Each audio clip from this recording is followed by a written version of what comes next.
4th District. I'd just like to make a brief opening statement and then go to my distinguished colleagues and some of our invited guests, and then go to your questions.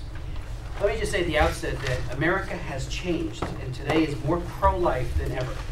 By ever-increasing majorities, especially among our young people, the mega trend is to protect the child in the womb from the insidious violence of abortion and to protect women from the trauma, often lifelong emotional harm, from procuring an abortion. This paradigm shift, reflected in all the major polls, is a direct result of pro-life education, pro-life laws including funding bans, informed consent, and parental involvement statutes, the molding of consciences by the faith-based community, and advances in ultrasound that have shattered the pernicious pro-abortion myth that the baby in the womb isn't a human person or alive or of innate value. Even Planned Parenthood abortion clinic director Abby Johnson was shocked into her new pro-life view by witnessing an ultrasound-guided abortion of a 13-week-old unborn baby who was dismembered and pulverized in real time right before her eyes at that Texas clinic. But perhaps the greatest reason for the huge shift in public opinion in favor of life is the growing number of extraordinarily brave post-abortive women who deeply regret their abortions and today are silent no more. In a moment, we'll hear from Day Gardner, who has been outspoken on behalf of the women who are the co-victims of every abortion. A few years ago, one post-abortive woman told me outside and a group outside of the U.S. Supreme Court that as she laid on the operating table, the abortionist actually laughed as he inserted a sharp knife into her womb and said, "Oh, it's trying to get away." Partially sedated, the woman immediately pleaded with the nurse and the doctor to spare her child. They told her to shut up. Today she is deeply wounded by that cruel assault on her baby. There's also the cases of Dr. Alveda King, niece of Dr. Martin Luther King, who always tells us, and she has had 2 abortions, that there are 2 victims in every abortion, mother and child. Reflecting on her famous uncle's speech, the I Have a Dream speech, Dr. Alveda King asks us, how can the dream survive if we murder the children? She has also pushed Congress and pushed really all public policy leaders to reflect regarding the cheap sophistry of the abortion culture. And it says that there are, again, 2 victims of every abortion. There is no doubt whatsoever that ending public funding for abortions saves lives. Even the vociferously pro-abortion Guttmacher Institute in a June '09 report said, and I quote, approximately 1/4 of women who would have had Medicaid-funded abortions if the Hyde Amendment were not in existence, instead give birth when this funding is unavailable.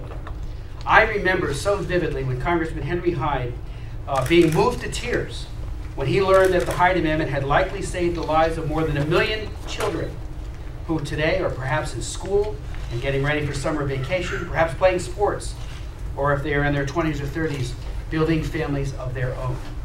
H.R. 3, a bipartisan piece of legislation, the No Taxpayer Funding for Abortion Act, comprehensively ensures that all programs authorized and appropriated by the federal government, including Obamacare, do not subsidize the killing of babies except in those rare cases of rape, incest, and life of the mother. H.R. 3 ends the current IRS policy, allowing tax-favored treatment for abortions under itemized deductions, as well as HSAs, MSAs, and FSAs. H.R. 3 also ends the use of tax credits under Obamacare to purchase insurance plans that include abortion, again, except in cases of rape, incest, or life of the mother. Today we seek to end complicity, taxpayer complicity, in the violence of abortion. No taxpayer should be coerced to pay, subsidize, or facilitate the dismemberment, chemical poisoning, starvation, or suctioning to death of a child, and the harming of a woman. Regarding conscience rights, and it is very much a part of this legislation, H.R. 3 protects pro-life healthcare entities from discrimination by state, local, and federal governments, and empowers the courts with the authority to prevent and to redress actual or threatened violations of conscience. The need for this protection is great. According to the Alliance of Catholic Healthcare, which represents California's Catholic healthcare systems, California's Catholic hospitals operate in a public policy environment, and this is throughout the country as well, that regularly challenges the concept of conscience rights protections by attempting to coerce them and other healthcare providers to perform be complicit in or pay for abortion. On 3 different occasions in the past 3 years alone, the California Department of Managed Health Care denied health insurance plans applications because the plans excluded abortion coverage and demanded that all health care plans must provide coverage for abortion. This is a clear violation of the Hyde-Weldon Conscience Clause, but the injured parties lack judicial recourse. This legislation will remedy the situation by making the policy permanent and providing access to the courts. I want to first off start by saying I want to thank my good friend Chris Smith and Congressman Lipinski for introducing this critical bill and for shepherding it through the process to get it to the floor for a vote this afternoon. I'm very fortunate and honored to work with these great, brave men. The driving force behind H.R. 3 is simply to update the long-standing Hyde Amendment and apply it to programs that are federally funded but outside the scope of labor HHS appropriations, as well as replace a patchwork system with permanent law. It takes the Hyde Amendment, the Dornan Amendment, the Helms Amendment, the Hyde-Weldon Amendment, as well as others, and makes them permanent. H.R. 3 enjoys great bipartisan support through its 227 co-sponsors, as well as an overwhelming public support behind the idea of taxpayer monies funding abortion. This support was most recently noted in a CNN poll taken just last month, where 61% of the respondents said they oppose public funding of abortion. There are a host of other polls that have been taken that reflect the same sentiment, showing that the public does not want federal tax dollars, their money, used for abortions. The Hyde Amendment in its current form is simply no longer covering all the needs that it needs to. And what we have done with this bill, what Chris Smith has done with this bill, is to make that amendment, as well as others, permanent into law. We have the support of the House and public support for this bill. I look forward to seeing H.R. 3 pass out of our chamber today, and I would encourage the Senate and our President to consider its merits and quickly pass this into law. Thank you. Thank you so much for being here. I'm Congresswoman Renee Elmers from North Carolina. And I just want to say that I do support this bill for no Taxpayer Funding of Abortion Act, brought forward by my dear friend, Mr. Chris Smith. This is wonderful.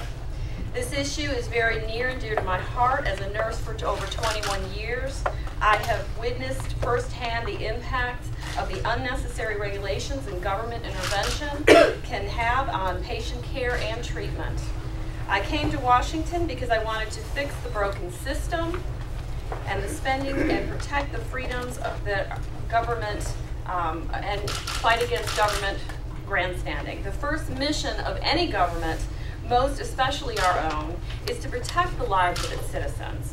And while abortion has been ruled legal by the Supreme Court, in no way does the ability to perform an act require taxpayer funding of the act, especially when it goes against most of their sacred beliefs. Some out there are using scare tactics and misinformation in order to force doctors and hospitals to perform actions that go against their most sacred beliefs. What this bill actually provides is freedom from government persecution and gives doctors and hospitals the same rights we treasure as patients. Most importantly, it makes it illegal for taxpayer dollars to be illegal for taxpayer dollars to be used to perform abortions. No longer would Americans have to foot the bill for a practice that aims at destroying life, while so many are struggling to fight the means to preserve and maintain it. I am here today not as a congresswoman, but as a nurse and a mother. This bill gives caregivers across the country the ability to provide services and administer care without the fear that they will have to sacrifice their beliefs in order to do their job. It establishes a government-wide permanent prohibition on funding for elective abortions and insurance coverage that includes elective abortions. Furthermore, H.R. 3 would close abortion funding loopholes created by the Patient Protection and Affordable Care Act and prohibit tax-preferred status for abortion through health savings accounts and itemized deductions. We must stand together and protect life in every form. And that is why I am here to support this legislation and the doctors, nurses, and patients it defends. Thank you. Thank you. I'm John Fleming from the 4th District of Louisiana. Great to be here today, and I want to thank my friend and colleague, Chris Smith, Mr. Gibbs, and others for bringing forth this important legislation, H.R. 3, that we're going to be voting on and passing today. Let me say, first of all, as a physician, a family physician who has practiced for 34 years, I can tell you that the taking of innocent life is not health care. The taking of innocent life is not health care. The other thing I'd like to drive home to you is the fact that it seems that those who support elective abortions believe that somehow the fetus is an extension of the mother. That is perhaps just a matter of removing a bump or a lump or even an amputation. But I can tell you as a physician, as a scientist, that the DNA blueprint for that fetus is unique into history. Never has been, nor will there ever be an individual like that is losing his life that day. Now, we know that we're in a divided America today when it comes to the issue of abortions, elective abortions. But I don't think there's much divide in the idea of taxpayer funding of abortions. As has been pointed out, 61% of respondents say that they oppose taxpayer funding of abortions, even if, in fact, they may in some cases support a mother's right to receive an abortion. And I've heard studies that go as high as 69%. So it's clear that Americans do not feel that their tax dollars should be supporting abortions. The other piece of this legislation I'm very excited about is the third victim of abortions, and that is the healthcare providers.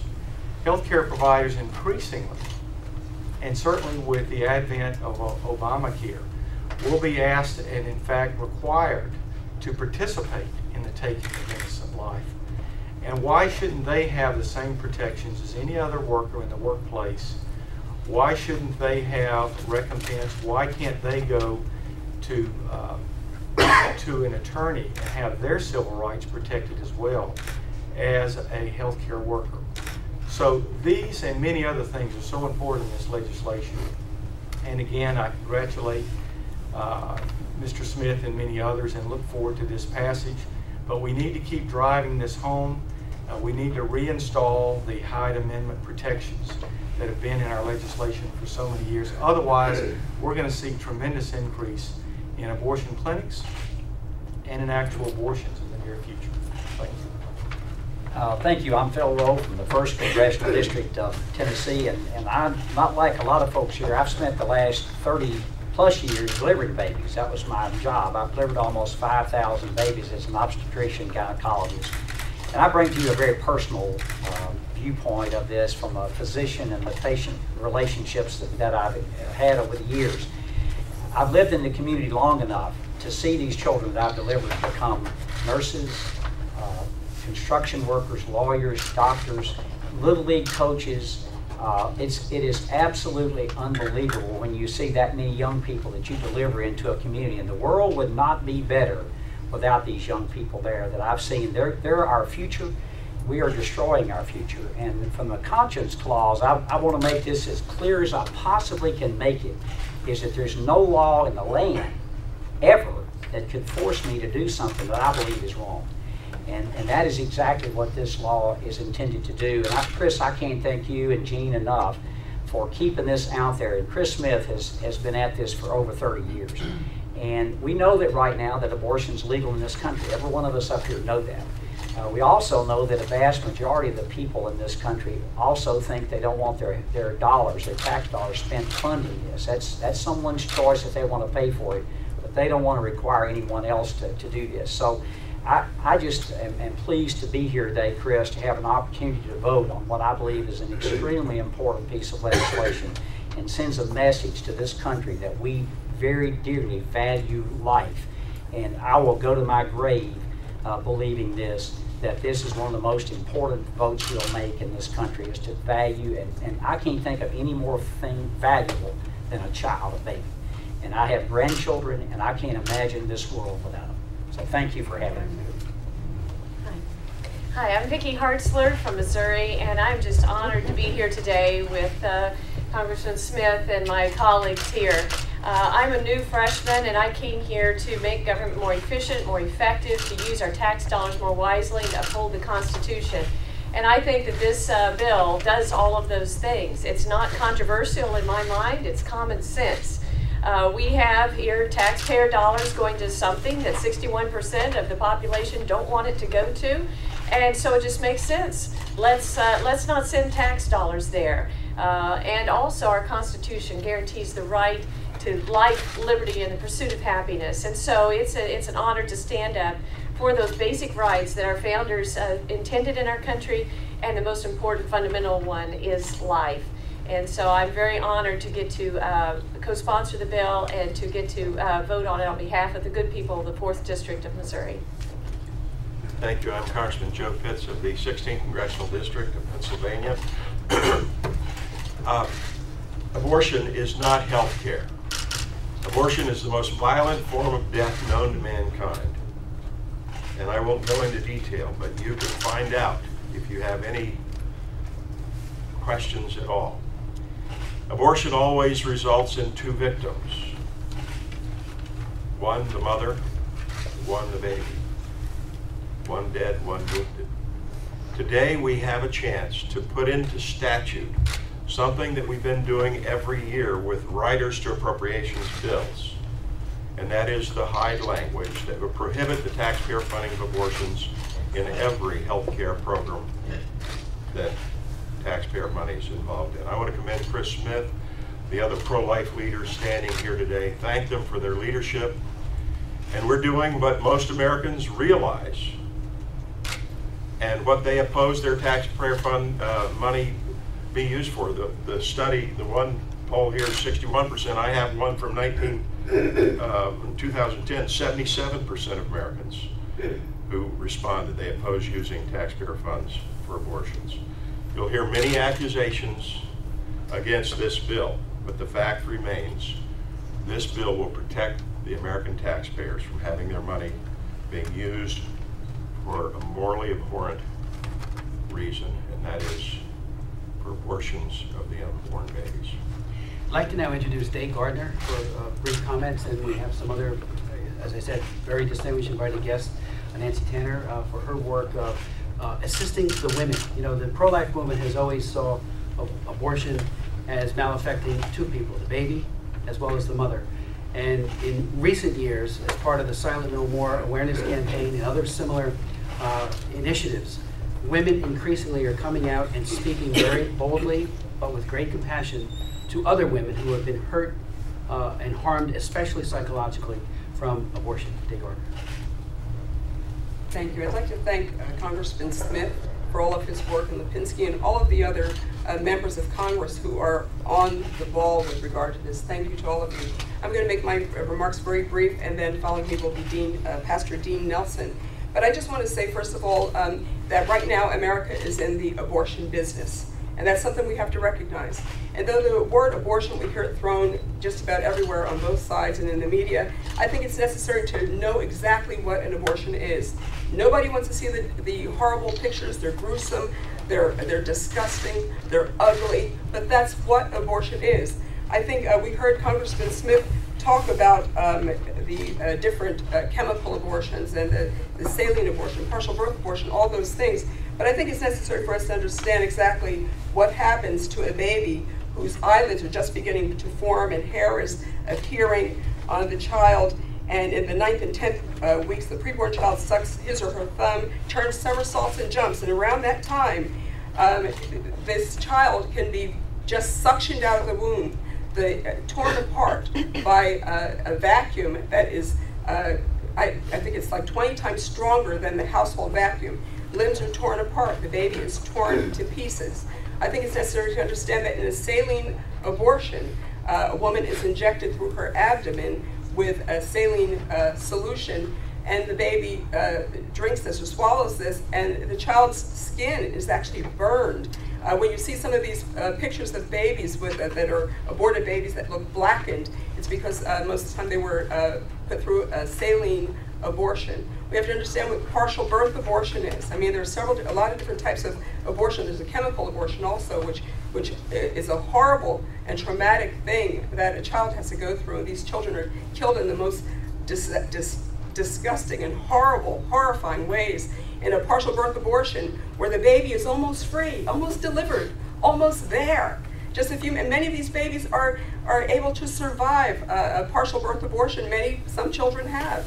But the thing is that what they do is they put scissors in the base of the baby's skull, and they actually deliver the whole body, legs, arms, and everything. The baby's still kicking and moving. They put scissors in the base of the baby's skull, open the baby's skull up so that a suction can suction out the brain. We have to understand how horrible it is. It's not a nice, neat little word, nice, neat little package. We are in the baby killing business. America is. As long as we have our tax dollars going to fund the killing of our children, America's children, in this way, especially when most Americans do not want it. You've heard the percentage, 61%, 77%. If we don't want it, why is it there? I'm so glad that the House is coming together to stand against this horrible, horrible procedure that kills children, maims women, and even kills women. It's necessary to come against this, and we hope that the Senate and also the President will follow suit and understand that we cannot say we are any better than Darfur, Sudan, or even Libya unless we make abortion a terrible thing of our horrible past. Let's get rid of it. I want to thank you very much, and up next is Pastor Dean Nelson. Thank you, Day. Thank you to Congressman Pitts and Smith for their commitment over the years to this important issue. Now, while I do have some prepared remarks today, I do want to highlight a few things from my heart that I think that's extremely important to share with you. I stand as an African American, and I want to highlight that in 2005, I think it was a Gallup poll demonstrated that 57% of African Americans were opposed to abortion in all or most cases. Most recently, in 2009, a Marist College poll showed that the largest demographic shift in any opinion on the issue of abortion towards the position of life has been within the African American community. I want to take the opportunity to thank the Pro-Life Caucus for their commitment of continuing to press this issue because it is important, particularly for those who are in urban communities. As I stand today, I represent CareNet, which is a network of over 1,100 pregnancy centers across North America. CareNet has embarked upon a bold position and a bold initiative, and that is to help plant more pregnancy centers in urban America. I think that it's important to highlight with regard to this bill that hasn't been stated. The more that there's government funding for abortions, it gives an unfair advantage to abortion providers in urban areas to market themselves and to essentially lure more vulnerable minority women into their clinics, while we are struggling to get more pregnancy centers that provide viable, life-affirming choices for these women in these areas.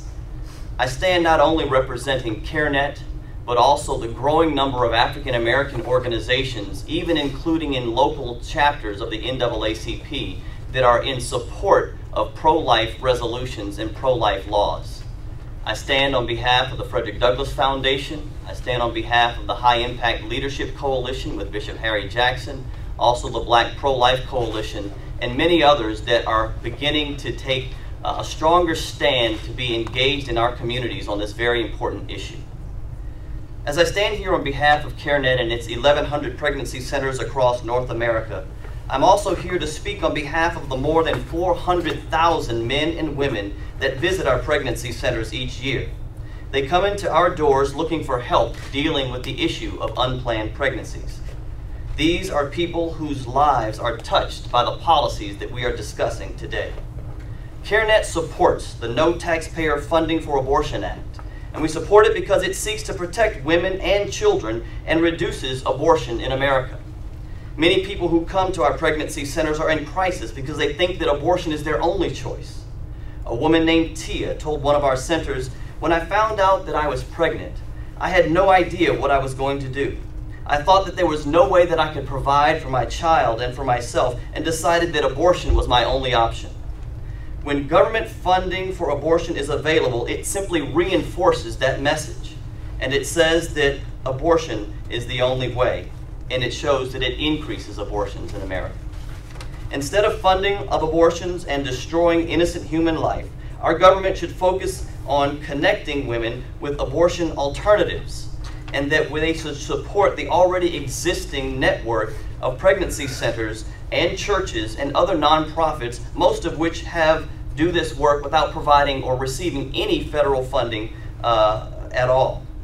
Those who oppose this bill, they seem to claim that without public funding for abortion, people have nowhere to go for support and help. This is simply not true. 9 out of 10 women that visit a pregnancy center choose to carry their pregnancies to term. CareNet also supports this piece of legislation because it clarifies that in the District of Columbia that no taxpayer dollars will be spent on abortion. The rates of abortion in urban areas are devastating on minority communities. Taxpayer funding only exacerbates this tragedy. To counter this, CareNet has focused on opening up new pregnancy centers here in Washington, D.C. and other urban areas so that women have a positive, life-affirming choice. We strongly support the efforts to ensure that taxpayer dollars are not used to subsidize abortions in Washington, D.C.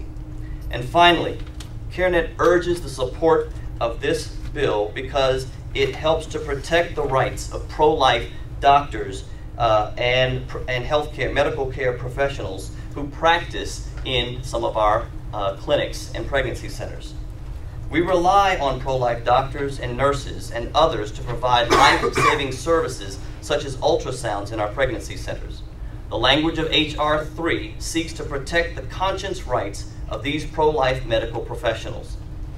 The woman that I named earlier, Tia, who visited our pregnancy center, received care and support, and after seeing an ultrasound decided to go to keep her baby and to carry it to term. Tia surprisingly gave birth to twins, Makai and Micaiah, and now she has plans to become a nurse. These inspiring stories are what CareNet highlights, and we hope that this will encourage others to support this bill and to say no to taxpayer funding of abortion. Thank you. Hello, my name is Nancy Tanner, and I'm here today to tell you that I regret my abortion. 26.5 years ago, I was faced with an unplanned pregnancy, and everyone and everything I turned to said that abortion was the only choice. So I was coerced into having an abortion at Planned Parenthood here in D.C. And that was really just the beginning of my problems. Instead of the quick and easy fix that was promised to me, I suffered through the actual procedure. And as you mentioned, the suction machine and the vacuum sound, I can still hear the sound of that machine, sometimes in the silence of the night. No woman can go through an experience where they take a jar with your baby's body parts and dump it in front of you to count pieces in front of your eyes, makes you think that this is going to be a quick and easy fix. Most of us bury that guilt and shame that we feel at that moment, and that abandonment by everyone and everything. What happens is that many women then proceed into a path of self-destruction. Some have suicidal thoughts, some pursue abuse, either through alcohol and drugs, and enter deep depressions, many of which have long-lasting complications. I'm here today not to speak for myself, but for the men and women of the Silent No More Awareness Campaign. There are nearly 10,000 of us that have formally registered our regret of our abortion, with the goal of letting other people know the real truth of abortion, that the long-term consequences are such that are deeply affecting, and affect not only us, but our families. Women who have a choice, though, to pursue healing, and we encourage people as part of our campaign to break the silence and the secrecy that surrounds and encapsulates the culture of death known as abortion. For us to reach out to others and to say there is hope, there is healing, to go through aftercare programs, and then to speak the truth to other women. Many of us spend time at abortion clinics standing there saying, I regret my abortion, wait a minute, talk to us, we can help you. There are so many services in place, and many more are needed to support women and families facing unplanned pregnancies. But abortion is not the quick and easy fix. It's anything but that. I applaud Congressman Smith and everyone here today for their work to make taxpayer funding of abortion end. Thank you very much. Oh, I would just like, I'm sorry, to ask you to read personal testimonies of thousands of men and women on the silentnommoreawareness.org website. Please see their actual experiences. Thank you. Good afternoon. Thank you to Dave Gardner for inviting me, and to you, Congressman Smith, for putting this all together. My name is Jabril Ballantine. I am the immediate past chair of the DC Council of Black Republicans. I am the chair of the Eastern Region of Alpha Pi Alpha's Committee on Racial Justice and Public Policy. But what is important to the issue is that I am a single father, and I am thankful that his mother did not abort him. And I stand here to you, in front of you today, as a theologian, to pose the question. The apostles in the Didache, in their instructions, forbade abortion. Would we choose to do otherwise? And if we are to be a Christian people, then would we listen to their commandments, or would we walk away? Now, God gave us free choice, and so we must respect one's freedom to choose. Yet at the same time, freedom of choose is a two-sided coin. And with taxpayer funding for abortion, that infringes upon my freedom to choose not to support it. And so I applaud you all for bringing this issue to bear, because we should not be forced to choose to support a policy and a principle with which we do not agree. And for the sake of our unity as a people, as a country, as a nation, I hope that we can have that sort of understanding moving forward, and so that we can respect all right to freedom. Thank you. Thank you. Any questions? Yeah, the White House has said that it'll veto this bill, and you have a Democratic Senate to contend with. So what's your next step? How do you move this bill past a House passage? Well, every pro-life bill that I've ever been involved with has always had a very rough journey. I'm the one who offered the federal employees health benefits abortion funding ban back in 1983, after it failed 4 straight years when Congressman Ashcroft from Ohio offered it. There's no doubt that we have an upward climb in the Senate. I say with true regret and sadness that President Obama has been, sadly, the abortion president, and has, in his statements, Obamacare, for example, where there was an opportunity under the Stupak-Pitts Amendment to take abortion completely out of his health care reform package, did not. And now one of the things that this legislation will do is to ensure that whether it be the community health centers or the exchanges or the high-risk pools, which have the very thin veneer of a executive order, which is not binding, certainly not bound, does not bind the courts, would ensure that there's no taxpayer funding for abortion in any of those instances either. I do believe that we have a shot in the Senate, and I do think that more and more people are awakening. I opened up my remarks by noting that America is absolutely changing. In the 1980s, when I used to go, as I still do, and speak at schools, I was just at one of my high schools in New Jersey this past week, in Robbinsville, New Jersey. When the question of abortion would arise, I used to be booed. Now I get applause. The polls reflect it. The Gallup poll shows that Americans are pro-life. Unfortunately, the president and those who are promoting the violence of abortion against children and mothers are living in the dark ages. And they need to wake up, realize that people like Day and so many others who have experienced the trauma of abortion, it is bad for women, and it is obviously bad for the little girl or the little boy who is killed. So our hope is, very much of an optimist, that we will stay at this until this legislation is signed into law, and it may happen this year, it may happen next year, it may happen the following year, but we will not stop. This is far too important. And on the conscience rights piece, We've had situations all over the country where institutions have been coerced, told that if they fail to include abortions in their plan, that they will be disallowed or disqualified. We've seen many medical personnel self-select out of, and Dr. Rowe, I want to speak to this, out of being OBGYNs increasingly, and nurses, because they are being told they need to participate in abortions when it is absolutely antithetical to their belief in the value and dignity of human life. So conscience, there's something, the word coercion was used a moment ago. Abortion is coercive against the child. He or she has no right to choose whatsoever when the suction machine or the other dismembering instrument is used to literally dismember that child or chemically poison that child. Increasingly, we find that many women are heavily pressured, mostly on an economic basis or by a husband or boyfriend, to procure an abortion, which is why waiting periods have found and informed consent have led to huge numbers of children not being aborted and mothers going through that tragedy. And the CareNet and the pregnancy care centers have found when there is an alternative, women will choose life. But unfortunately, for the abortion side, it is big business. Abby Johnson, I was just with her last Friday in East Brunswick, New Jersey. Remember, this is the woman who wrote Unplanned, and she was an abortion clinic operator for 8 long years. It wasn't until she actually assisted the first one in that clinic in an ultrasound-guided abortion of a 13-week-old baby, and she watched as that child was literally dismembered before her eyes, that she realized just how violent abortion was.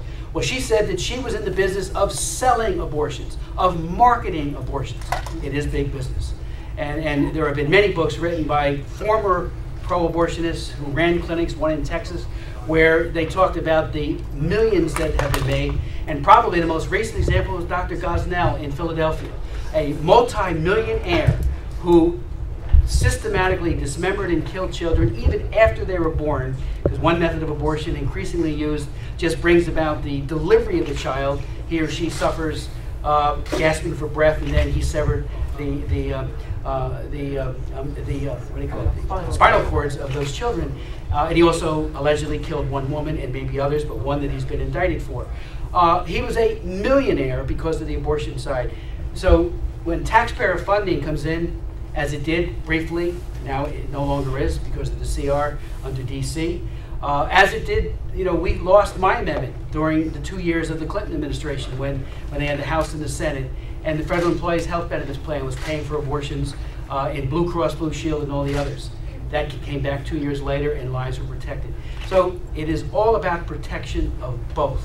And as I said at the outset, and I do hope the press will look to this, Planned Parenthood says, Guttmacher, which used to be their research arm, the Guttmacher Institute, that 25% of the abortions that would have happened don't happen when there's no funding, public funding for abortion. And that's why, again, we can extrapolate with some reasonable belief that large numbers of children have been spared the agony and their mothers of abortion. Yes. I think the rule is up on the floor right now. Some House members have suggested that Yes. that H.R. 3 might be paired with the debt limit vote on the Senate side in the same way that Planned Parenthood defunding. I'm not sure about strategy at this point, but all things are always on the table. But I don't know if that's at all.